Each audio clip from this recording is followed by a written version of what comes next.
Thank you very much for staying tuned. Welcome back from that short commercial break. Um, Today, I should just take it that we dedicated development focus with Jide on ITV today on corruption or anti-corruption and issues around governance, good governance. For this second segment, we'll be looking at the trending issue of oil theft.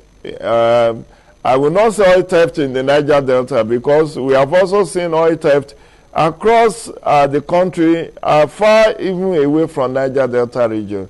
Even in southwest, in non-oil producing states, there have been oil theft. And so, how did we get to this sorry pass that we now have to engage non-state actor to help us protect our oil pipelines?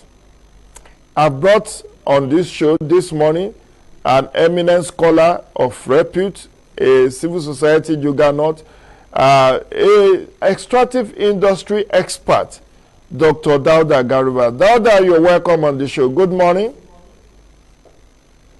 Good morning, Jide. How are you this morning?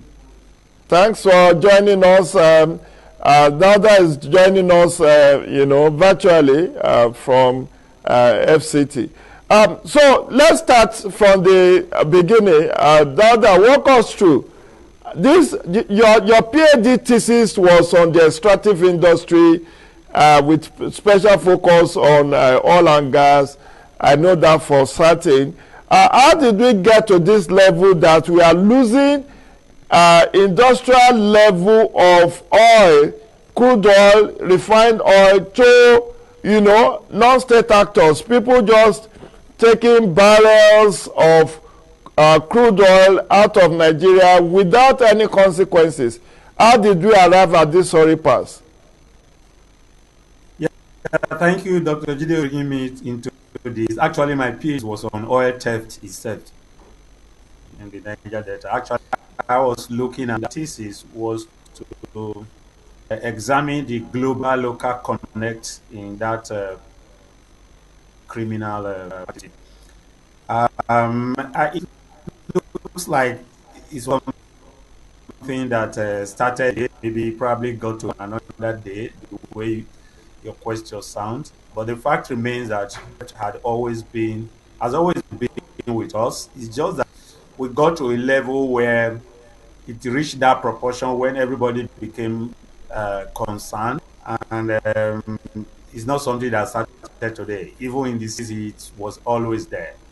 But the fact also remains, like you mentioned, that we've left of denial, maybe in the early 80s down to the time when the Nigeria stage where probably our own allocation by OPEC is now highly affected. That 400 barrels per day below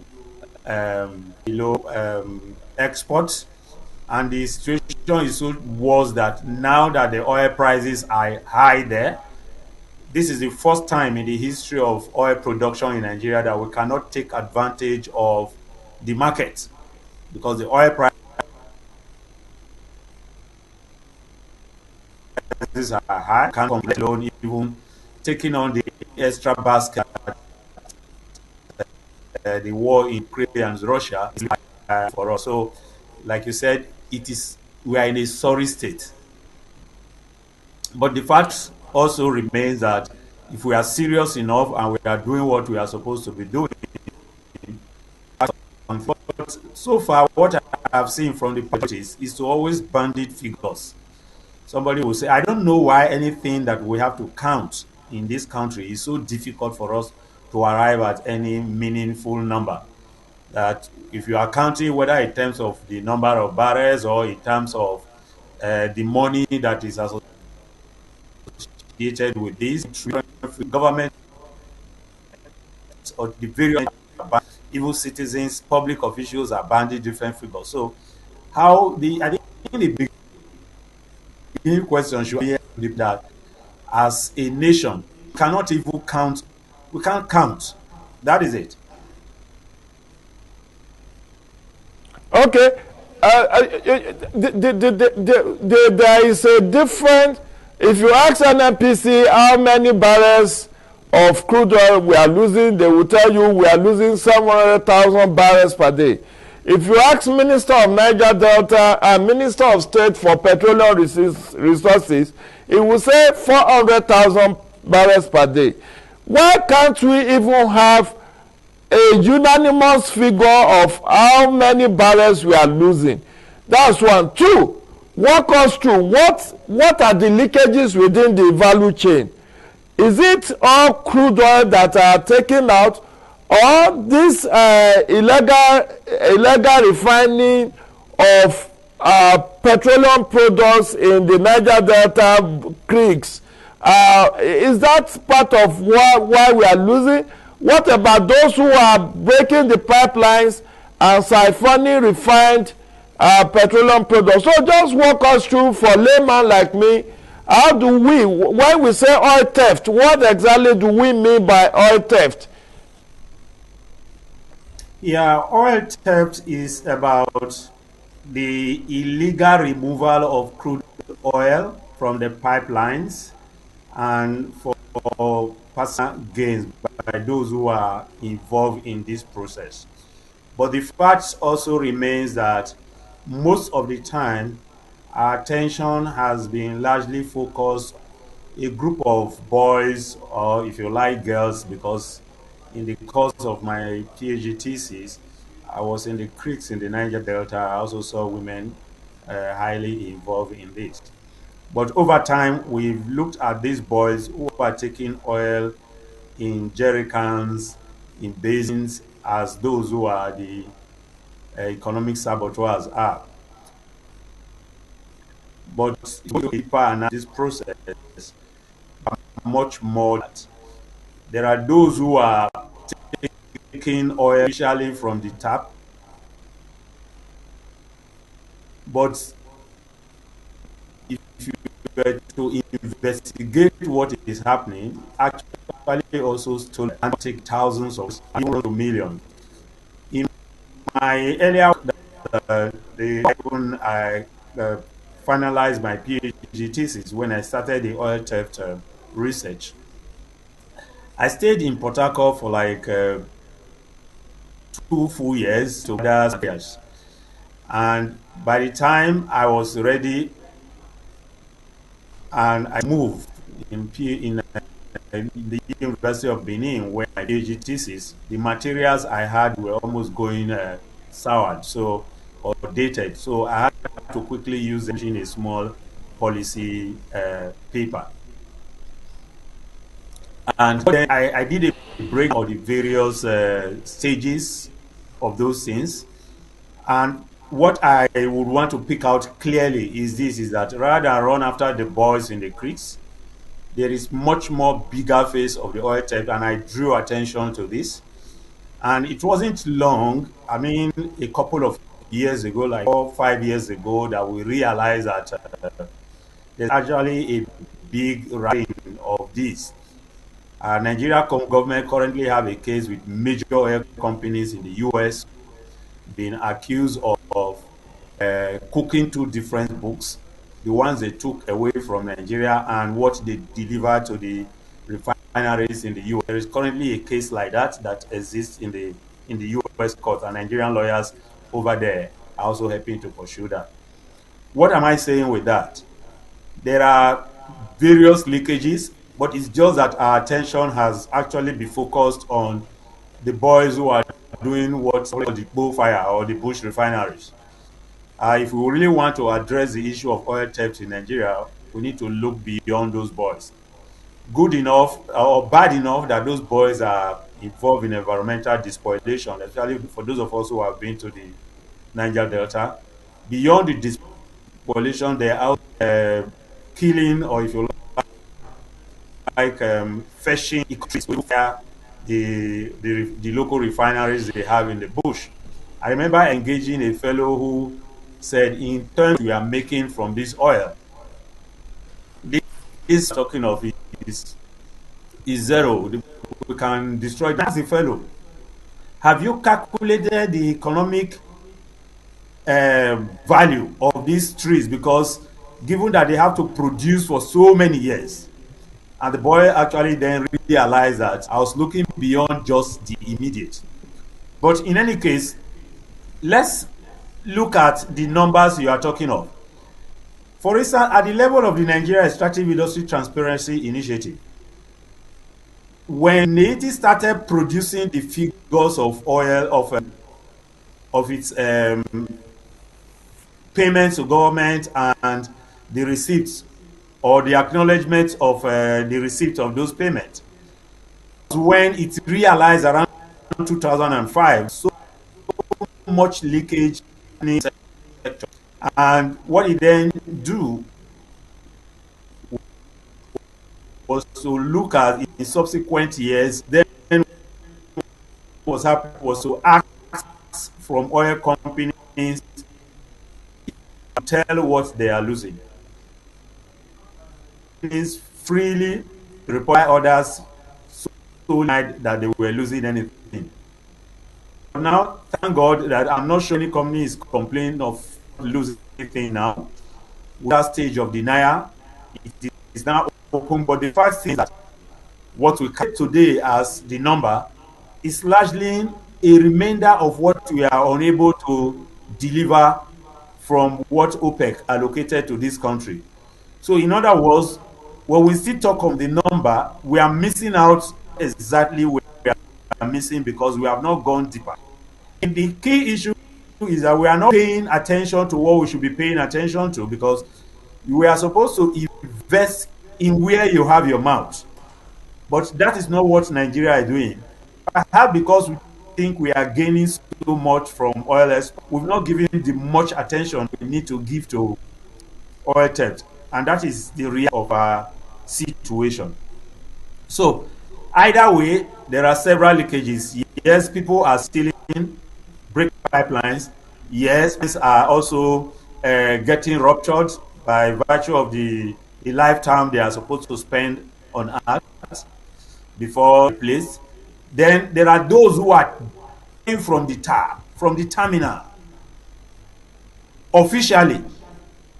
And that is where the money is. Familiar to a particular video that was how government officials were involved in oil that were sold out of this country. And among those officials that have been mentioned, even of blessed memory, if that is the word to use in this, you then ask, Nigeria is all ends of the oil theft. But the unfortunate thing is that the country only giving attention to those who are taking in buckets and accounts. They're actually focusing on drawing it. Okay.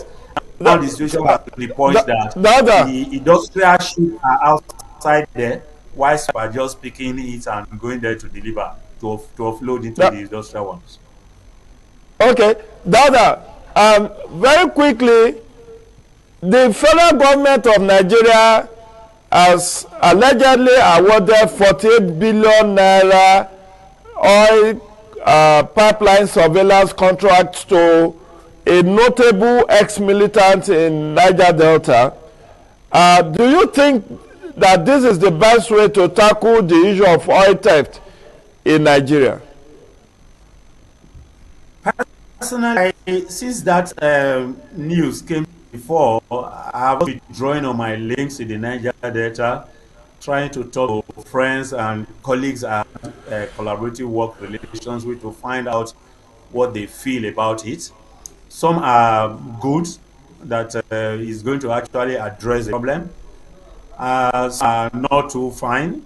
Personally, what I have observed is that Nigeria actually need to secure the pipeline, get its full measure of the oil. Means that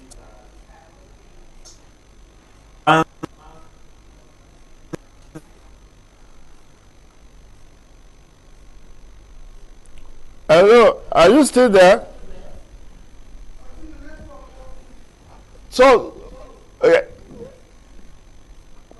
we want to have your opinion as to whether engaging the non-state actors outside of the Navy, NIMASA, Civil Defense, Police, DSS, if we engage them with that huge sums of money, maybe we will be back to enable us produce up to our OPEC quota.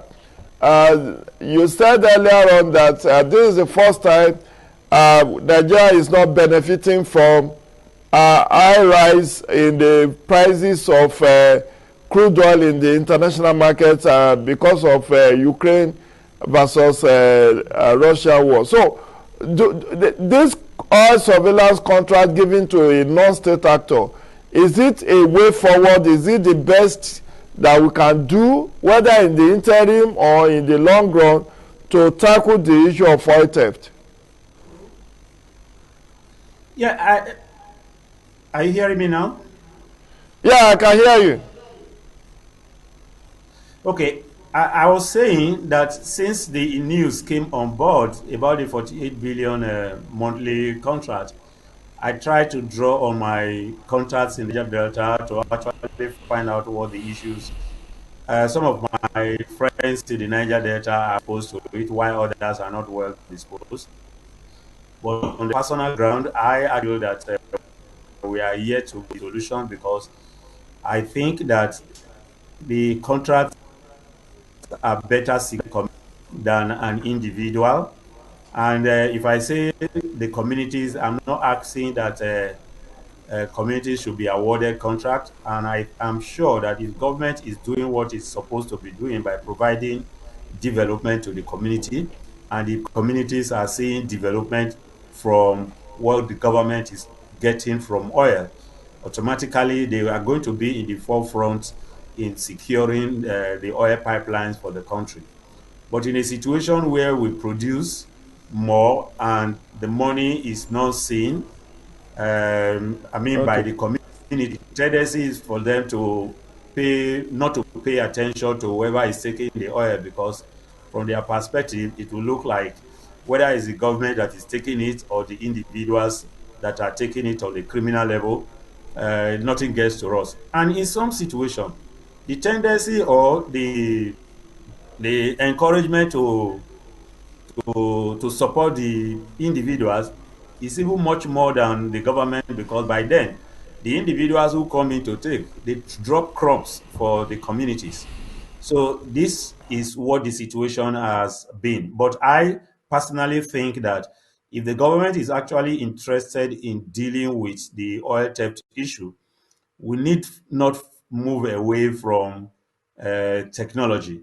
Technology has a great role to play in addressing the issue of oil theft. I have studied the oil theft, the global oil theft beyond Nigeria. I've looked at major other countries that are also experiencing this. The fact remains that the country, we need to identify where our mouth is and put our money in. And if we do this, so countries as small as Azerbaijan are able to address some of these issues when they pay what they are supposed to pay on the pipelines area and declare technology. As a certain radius, when something is close to those, people get it. We've also seen some technology platforms that are that have on social media in terms of Saudi Arabia, where serious investments have been made, and anywhere Saudi Arabia oil is, whether on the high sea or anywhere in the world, they are able to monitor from a room. We were told that we made investment in this area before. We have not seen that happen. And now we are getting back to get us to give contract to. And the question is, how were this contract awarded? We have in this country a public procurement law. Where was the contract advertised? Who and who bidded for that? How was the shortlisting done? How was the quotes and everything also assessed? And on what basis and what technical expertise was it that got on the table that decided who the contract was? And after that award, we're also hearing some reports that are coming out of that process or processes that people like Asari Dokubo have suddenly come upstream again and begin to say that you will not get to Calabari. You can have the contract for all I care, but you are not going to get to Calabari land for execute that contract.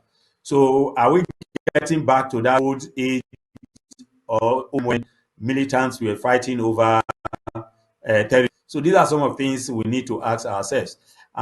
More fundamental also need, when I talked about the communities, we also need to ask ourselves, we were all around in this country when, during the ailment of President Muhammadu Buhari, the Vice President Yemi Osinbajo was traversing the Niger Delta talking to the community about this. What has happened since then? The promises made to the Niger Delta since then had not happened. So if oil theft is happening now, why are people also not looking at it from the government side, that they have not also done their bit in terms of the promises they have made to the government? So a whole lot of issues that we need to put on the table for to discuss and reach a common position on. Thank you.